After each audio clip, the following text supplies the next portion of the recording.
Bismillahirrahmanirrahim. Assalamualaikum warahmatullahi wabarakatuh. Alhamdulillahirabbil alamin. Wassalatu wassalamu ala asyrafil anbiya'i wal mursalin sayyidina wa nabiyyina wa maulana Muhammad wa ala alihi wa sahbihi ajma'in. Subhanaka la ilma lana illa ma 'allamtana innaka antal alimul hakim. Rabbi shrah li sadri wa yassir li amri wahlul 'uqdatam min lisani yafqahu qawli bi jahi nabi wa ali. Amma ba'd. Hadratul hadirin jamaah Masjid Al-Ikhlas yang senantiasa dirahmati dan diberkahi oleh Allah Subhanahu wa taala. Alhamdulillah, kita bersyukur atas karunia kesehatan dan panjang umur yang telah diberikan oleh Allah Subhanahu wa taala kepada kita, sehingga kita semua masih tetap istiqomah untuk melaksanakan perintah Allah dengan sholat maghrib berjamaah dan nanti dilanjutkan dengan sholat isya berjamaah.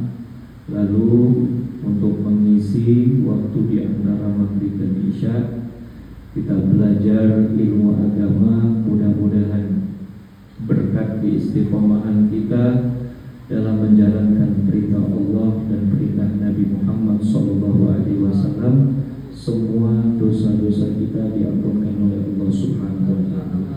Dan mudah-mudahan juga semua hajat-hajat kita, baik hajat dunia dan akhirat, insyaallah dikabulkan oleh Allah Subhanahu wa taala.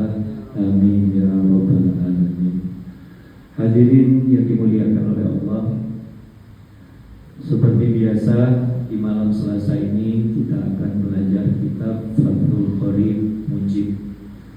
Mungkin sebelumnya pada kesempatan Senin yang lalu ketika Al-Fajr berhalangan, alhamdulillah bisa diisi dengan Ustaz Habib Alwi bin Abdurrahman Al-Jumri membahas tentang bersolawat kepada Nabi SAW. Dan untuk kesempatan ini kita akan masuk pada pembahasan yang baru, yaitu tentang sholat istisqa dan sholat gerhana. Bismillahirrahmanirrahim. Wa qala musannif rahimallahu ta'ala wa nafa'ani wa iyyakum fi daraini amin ila anqal. At-targhib fi sholatil istisqa wal khusuf. Motivasi dalam melaksanakan sholat sunnah istisqa, minta hujan, dan sholat sunnah gerhana. Wa tarhibu min qawlil insan, dan ancaman dari perkataan manusia, matorna binau'i kada wa kada. Kita telah diberikan hujan dengan model seperti ini, seperti ini. Qala Allah Ta'ala, Allah Subhanahu wa taala berfirman, a'udzu billahi minasyaitonir rajim. Istaghfiru rabbakum innahu kana ghaffara. Yursilis samaa 'alaikum midrara. Wa an ibn Abbas radhiyallahu anhu qala kharaja an-nabi sallallahu alaihi wasallam mutawadhi'an mubtadilan mutakhashi'an mutarassilan mutadarrian fasalla rak'ataini kama yusalli fil 'id lam yaktub khutbatakum hadhihi.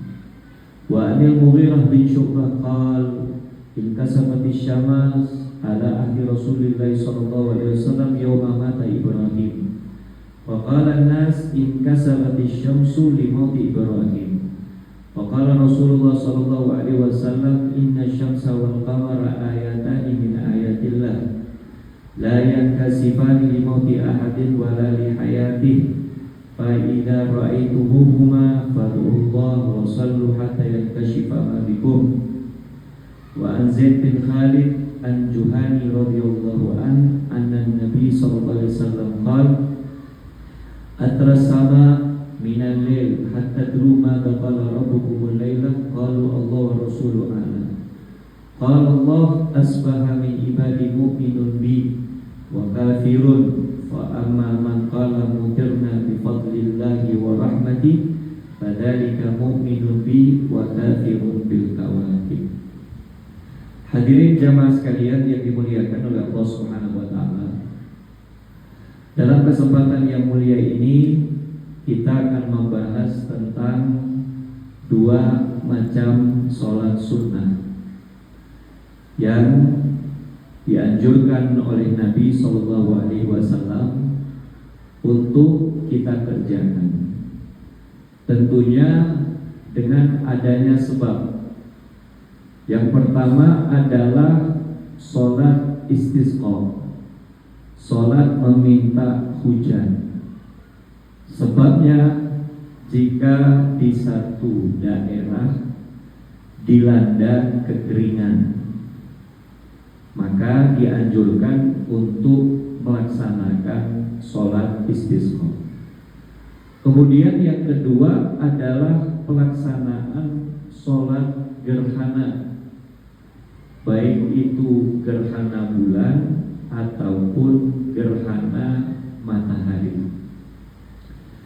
Maka masuk bagian yang pertama tentang istisqa.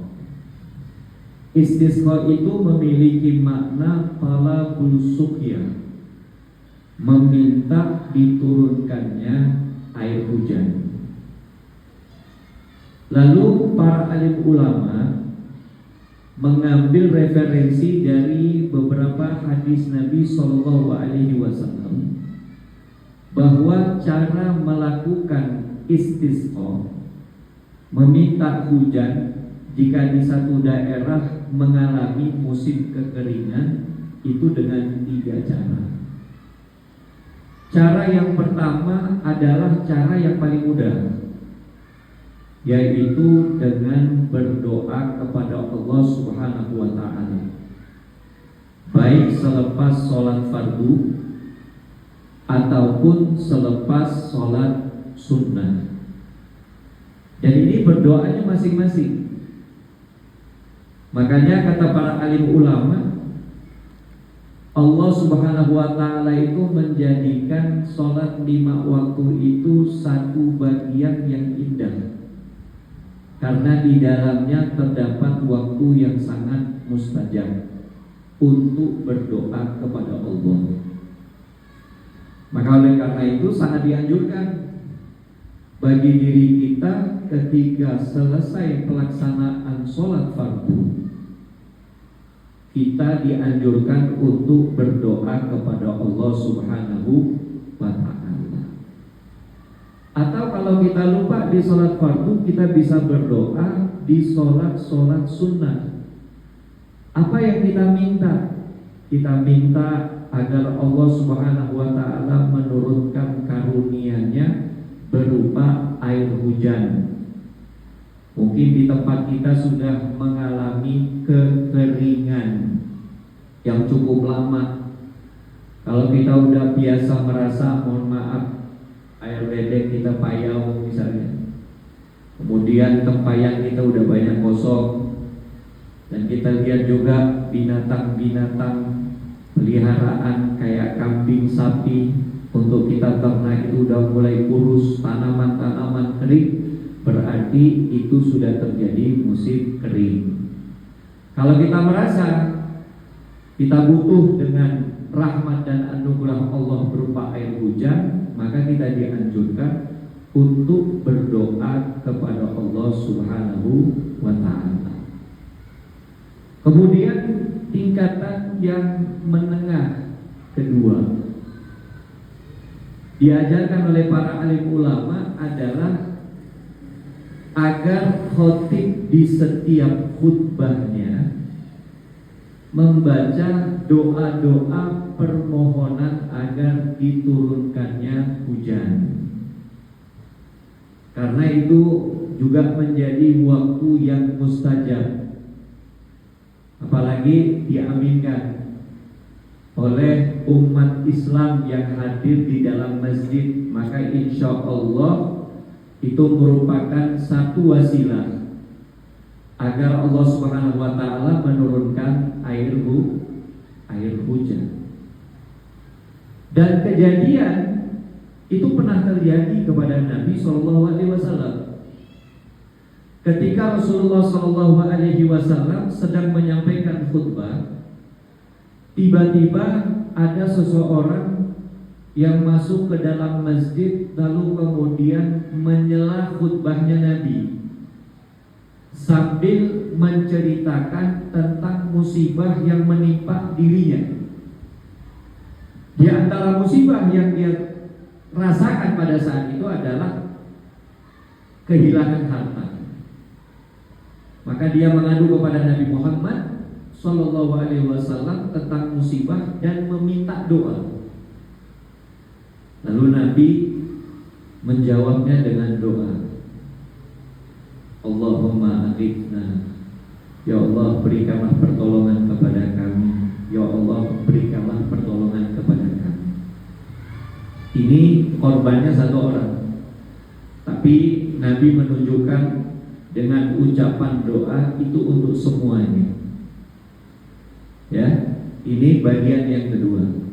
Kemudian bagian yang ketiga adalah bagian yang agak berat, yaitu melaksanakan sholat sunnah istisqa. Sholat sunnah istisqa ini sama seperti sholat sunnah id, baik itu Idul Adha ataupun Idul Fitri. Cuman yang perlu digarisbawahi para hadirin rahimakumullah, sholat ini bisa kita kerjakan sendiri.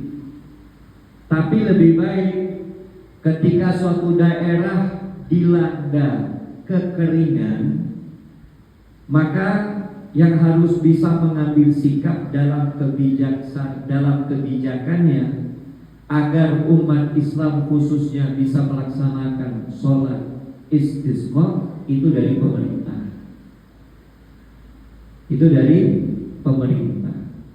Dan disebutkan di dalam berbagai macam kitab, pemerintah harus bisa bersikap dengan mengajak umat Islam yang pertama bertaubat dan beristighfar kepada Allah Subhanahu wa taala.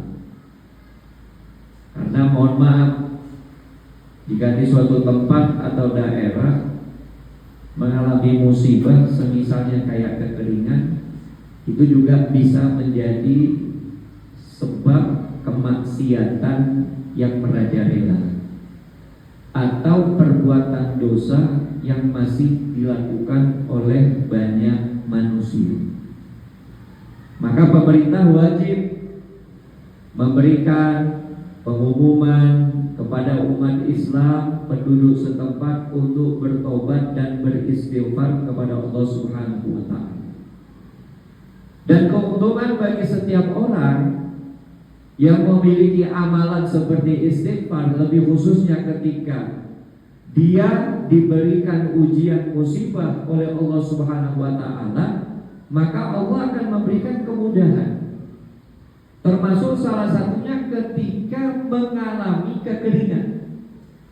Maka dalam ayat yang pertama tentang istisqa itu memiliki kaitan untuk istighfar. Apa kata Allah di dalam Al-Quran? Istaghfiru rabbakum innahu kana ghaffara. Minta ampunlah kalian kepada Tuhan kalian, karena sesungguhnya Allah Subhanahu wa taala itu Maha Pengampun. Yursilis sama alaikum midrara. Nanti yang akan menurunkan hujan berupa karunia rahmat dari Allah, itu Allah yang langsung ngasih. Itu sebab daripada istighfar dan doa kepada siapa? Kepada Allah Subhanahu wa taala atas pengakuan dari setiap dosa yang dilakukan oleh setiap hamba. Makanya di dalam satu riwayat pernah dikatakan, ketika musim kekeringan itu dirasakan di zaman Khalifah Sayyidina Umar ibn Khattab radhiyallahu anhu. Maka Khalifah Umar radhiyallahu anhu ini masih kebingungan dari sikap yang akan beliau tentukan untuk umat Islam. Maka setelah itu terjadi kurang lebih beberapa bulan, ada seorang sahabat Nabi SAW yang bermimpi bertemu dengan Nabi SAW. Dan di dalam mimpinya Rasulullah mengucapkan agar orang tersebut menyampaikan salamnya kepada Umar, lalu menyebutkan dengan ucapan Al-Qais ya Umar. Al-Qais, arti Al-Qais, kamu harus lebih cerdas, kamu harus lebih pintar. Keesokan paginya sahabat ini kemudian mendatangi Sayyidina Umar. Disampaikan bahwasanya Rasulullah memperhatikan dia dan mengirimkan salam, lalu menyebutkan harus lebih cerdas dalam bersikap sebagai Amirul Mukminin. Maka kemudian Sayyidina Umar merenung, berpikir, lalu kemudian mungkin memang sudah saatnya kita ini berdoa kepada Allah. Sebelum beliau berdoa, beliau justru memanggil Sayyidina Abdullah bin Abbas, keponakannya Nabi SAW. Apa yang beliau minta? Beliau menyampaikan kepada Sayyidina Abdullah bin Abbas, sebagaimana Nabi kita Muhammad berdoa kepada Allah lalu diturunkannya hujan, maka saya minta kepada Anda sebagai keluarganya Nabi Muhammad agar berdoa kepada Allah agar tempat ini juga diturunkan hujan. Ketawaduannya Sayyidina Umar luar biasa. Beliau tidak langsung berdoa, tapi meminta kepada keluarga Nabi sebagai wasilah. Dan atas izin Allah, selepas Sayyidina Abdullah bin Abbas itu berdoa, hujan pun diturunkan oleh Allah Subhanahu wa ta'ala. Jadi di sini para hadirin rahimakumullah, kita juga harus sadar bahwa kita ini punya Allah yang maha mendengar, yang maha mengetahui, yang maha mengabulkan dari setiap permintaan apa saja yang kita minta, termasuk di saat kita diberi ujian atau musibah kekeringan. Kita nggak tahu apa yang bisa kita lakukan dalam perbuatan amal soleh, tapi kalau kita yakin Allah Subhanahu wa ta'ala mendengar kita, kita berdoa dengan ucapan bahasanya kita, ya Allah turunkan hujan, ya Allah turunkan hujan, bisa saja Allah Subhanahu wa ta'ala menurunkan hujan kepada kita. Dan tentunya juga istighfar, ya, istighfar dengan bentuk kalimat istighfar apa saja. Anda hanya bisa baca astagfirullah, Anda baca. Anda bisa baca astaghfirullahaladzim alladzi la ilaha illa huwal hayyul qayyum wa atubu ilaih, Anda baca. Anda bisa baca la ilaha illa anta subhanaka inni kuntu minadh dhalimin, Anda baca. Itu bagian yang pertama, berdoa dan beristighfar. Yang kedua, berpuasa. Berpuasa ini maksimal 3 hari, tidak boleh lebih, ya.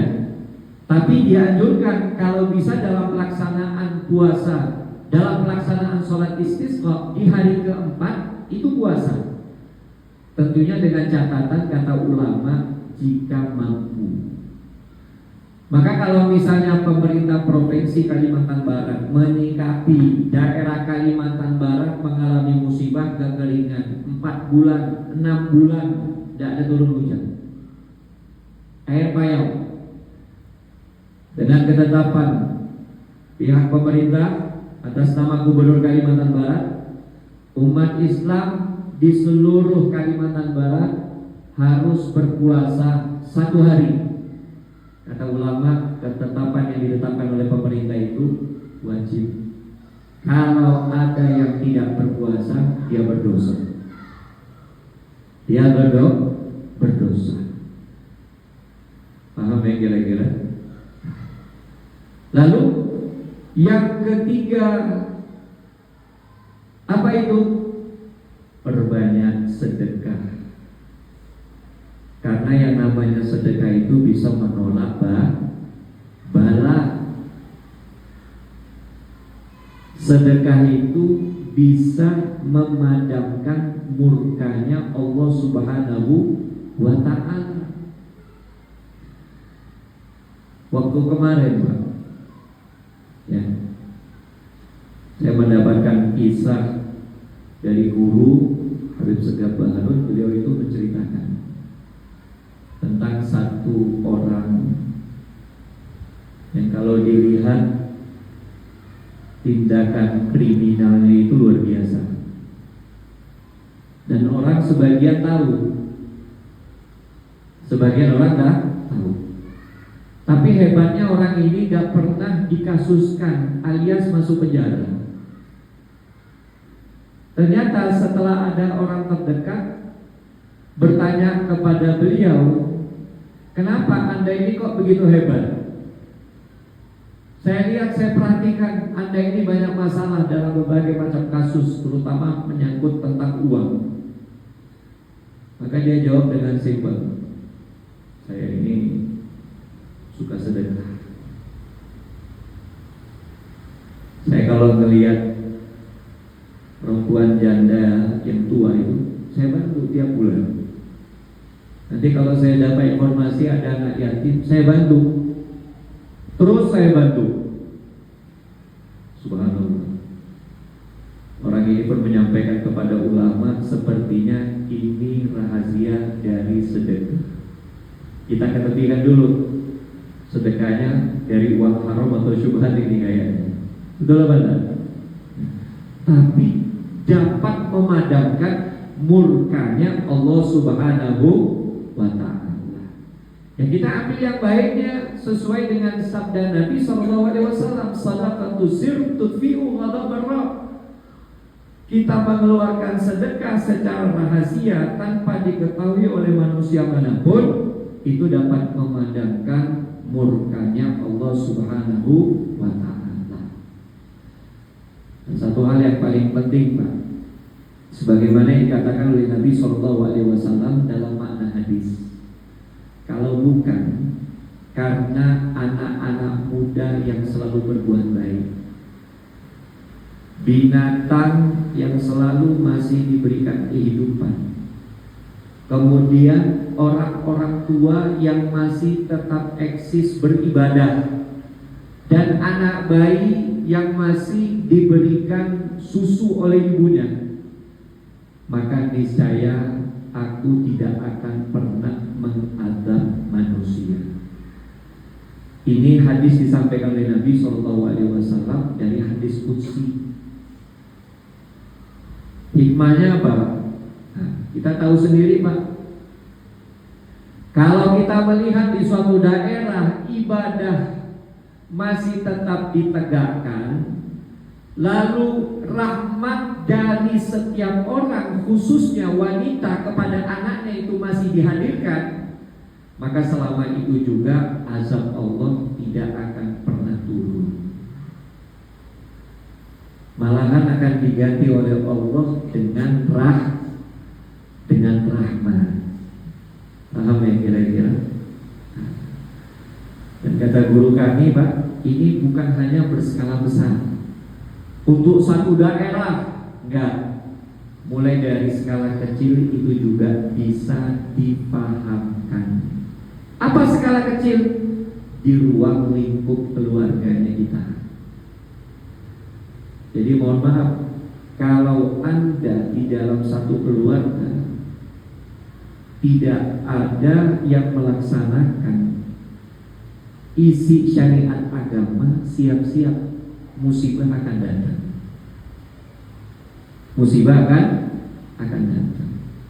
Kalau Anda di dalam satu rumah tangga tidak menghadirkan sifat rahmatnya Allah kepada keluarga, siap-siap musibah akan Allah berikan. Musibah itu bukan hanya bersifat apa? Kejadian alam, banjir, gunung meletus. Bukan. Kita satu keluarga nggak tahu agama, itu musibah. Bapak nggak tahu sholat, itu musibah. Emak nggak tahu batasan aurat, itu musibah. Ya, jadi jangan kita punya persepsi bahwa musibah itu hanya sebatas kejadian-kejadian alam saja.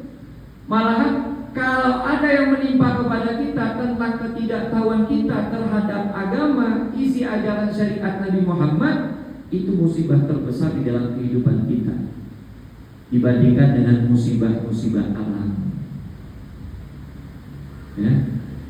Kemudian setelah bagian yang keempat, memperbanyak sedekah, yang kelima adalah melaksanakan sholat.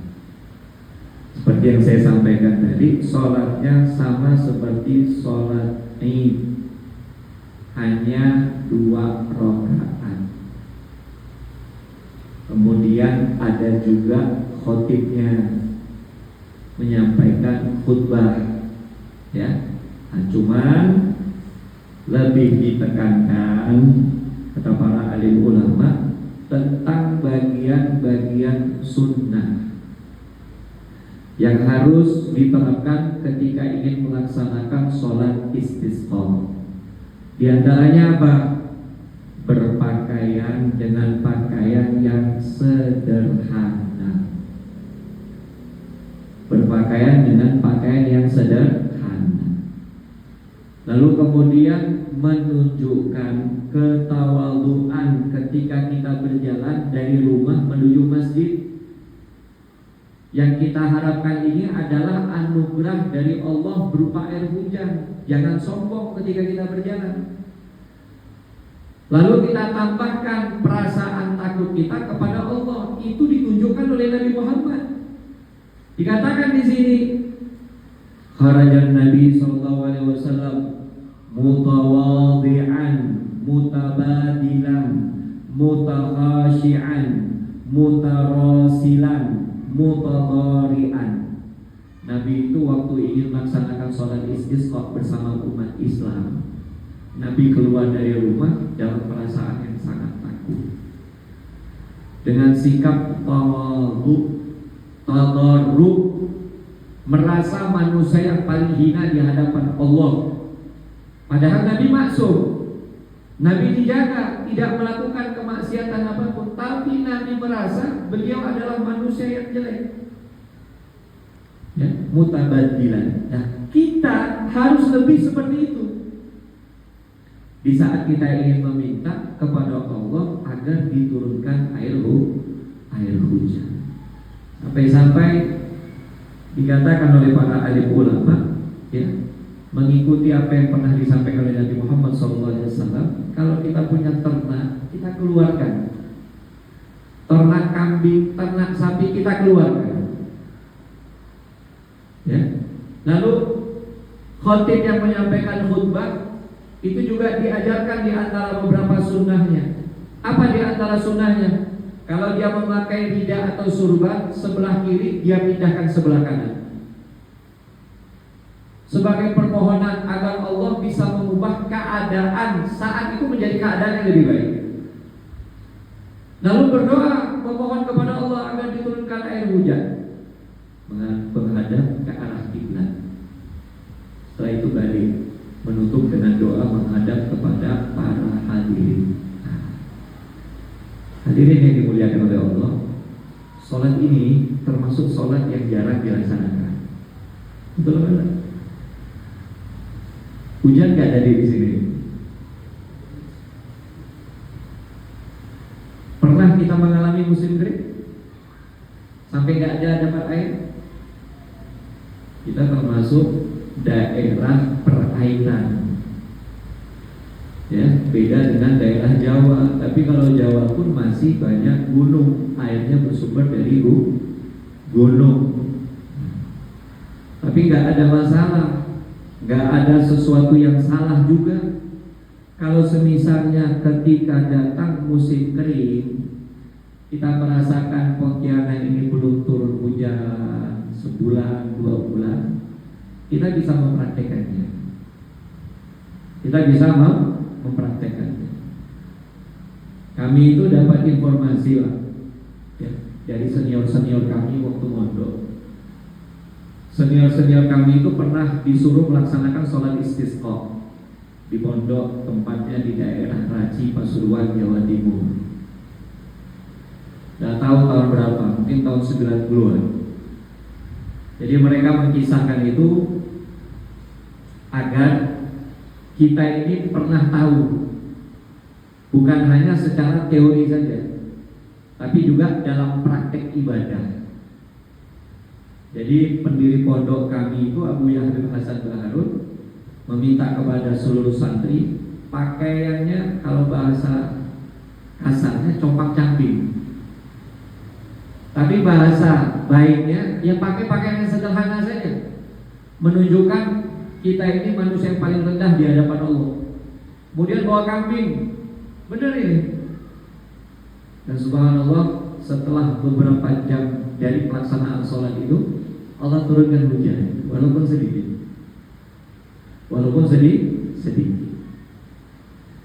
Ini tentang sholat istisqa. Sholatnya sama, cuman nanti pada saat khutbah, ya, pada saat khutbah biasanya kan khotib itu menyampaikan takbir 9 kali dalam pembukaan.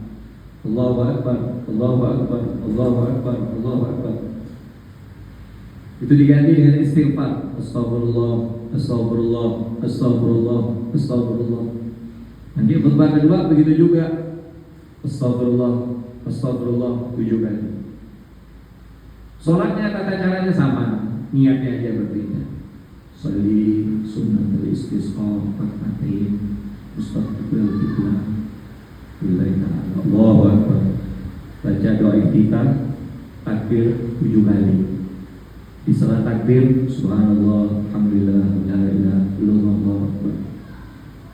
Nanti rakaat kedua berapa kali? 5 kali. Di salat takbir baca tasbih, subhanallah, alhamdulillah, la ilaha illallah. Selesai. Nah, untuk khutbah kata ulama boleh dilaksanakan sebelum sholat, boleh dilaksanakan setelah sholat. Paham kira-kira tentang sholat istisqa? Ada yang mau bertanya?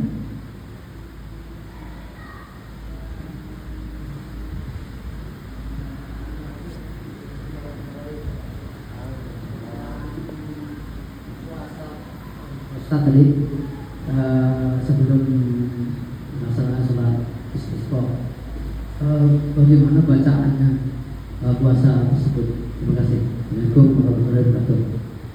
Kata para alim ulama, niatkan saja niat puasa sunnah biasa. Ya, nawaitu sunnata shaumawadin ilaika. Sudah selesai. Dan bagi yang meninggalkannya tidak wajib untuk dipotong. Wah, saya tidak puasa kemarin, padahal pemerintah sudah nyuruh puasa, tidak wajib untuk dipotong. Karena itu sunnah, ya. Tapi ketika pemerintah bersikap untuk menetapkan wajib, itu wajib. Paham ya? Ada lagi? Kalau tidak ada, masuk sholat sederhana ini. Saya ada waktu beberapa menit.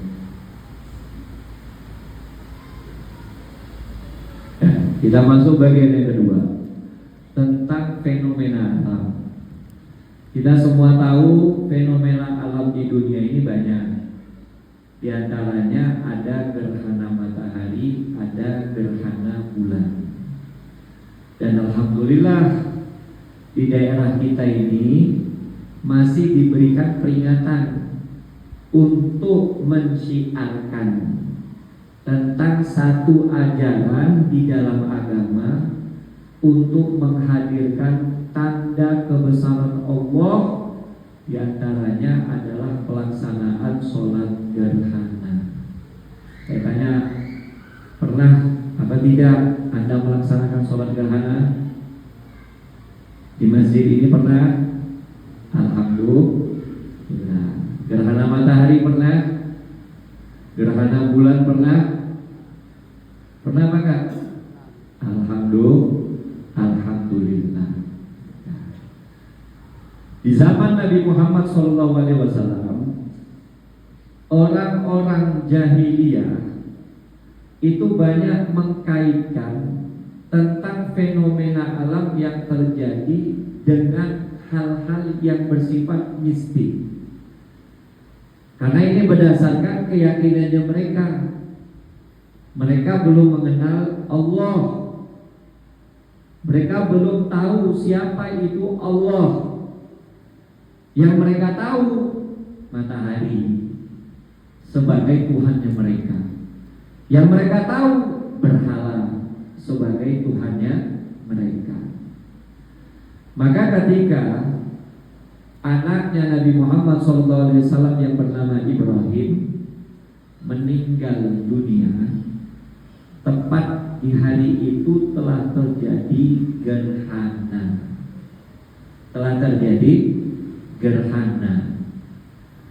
Maka dengan mudah mereka mengatakan bahwa gerhana ini memang sudah diprediksi. Ini pasti ada sebabnya dengan kematian anaknya Muhammad. Anaknya Muhammad yang bernama Ibrahim. Pernyataan itu sampai kepada Nabi SAW dan Nabi menjawab bahwa yang terjadi dalam fenomena alam itu tidak ada kaitannya apapun dengan kematian seseorangkah atau kelahiran seseorang.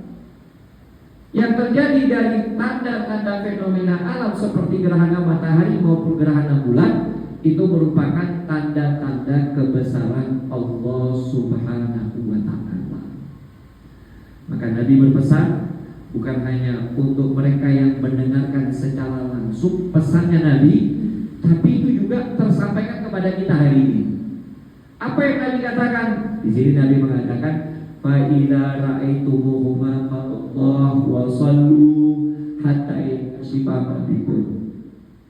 Kalau kalian manusia melihat dua fenomena alam dari gerhana matahari dan gerhana bulan, banyak-banyak berdoa kepada Allah dan laksanakanlah sholat gerhana sampai gerhana itu hilang. Udah dapat kuncinya kan?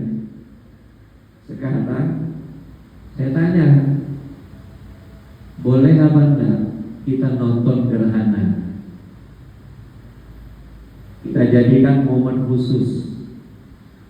Nah, ini yang harus di-warning untuk kita, diberikan peringatan untuk kita. Kita harus tahu para hadirin rahimahumullah, fenomena alam yang terjadi seperti gerhana matahari dan gerhana bulan itu tanda kebesaran Allah yang memberikan peringatan kepada seluruh manusia agar mereka itu ingat dan sadar bahwa di balik kemampuannya mereka ada Allah yang maha mampu, yang maha kuat, yang maha segala-galanya. Jadi ketika fenomena alam itu terjadi, jangan pernah Anda selalu menunjukkan dengan ekspresi gembira. Yang diajarkan oleh Nabi, yang diajarkan oleh para alim ulama, menunjukkannya dengan ekspresi takut. Coba kita bayangkan, kalau seandainya terjadi gerhana matahari itu bukan dalam hitungan menit, tapi dalam hitungan bulan.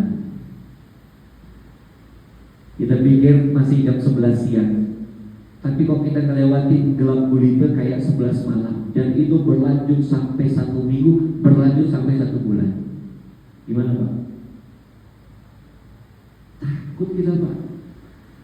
Makanya para alim ulama itu menyikapinya dengan bijak, mengambil referensi dari berbagai macam hadis Nabi SAW, doa, minta ampun, sholat.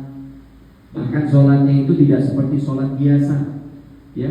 Secara global saja, sholat gerhana kalau kita mengikuti apa yang disampaikan oleh para alim ulama, mengambil dari hadis Nabi SAW, ruku berdirinya harus lebih lama, rukunya harus lebih lama, sujudnya harus lebih lama. Bayangkan, satu kali berdiri setelah membaca Fatihah itu disunahkan baca Baqarah. Ruku, bangkit lagi, baca lagi Fatihah, dilanjutkan surat Al-Maidah. Rukunya hitungan 100 kali tasbih,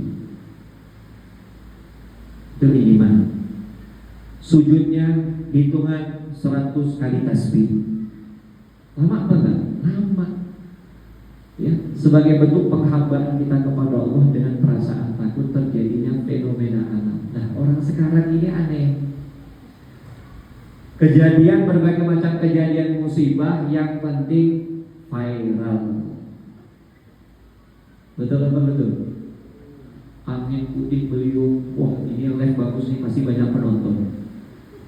Angin putih beliung depan mata ini, botol petir, banjir. Berapa banyak itu kejadian banjir? Di live kan apa? Takut ya.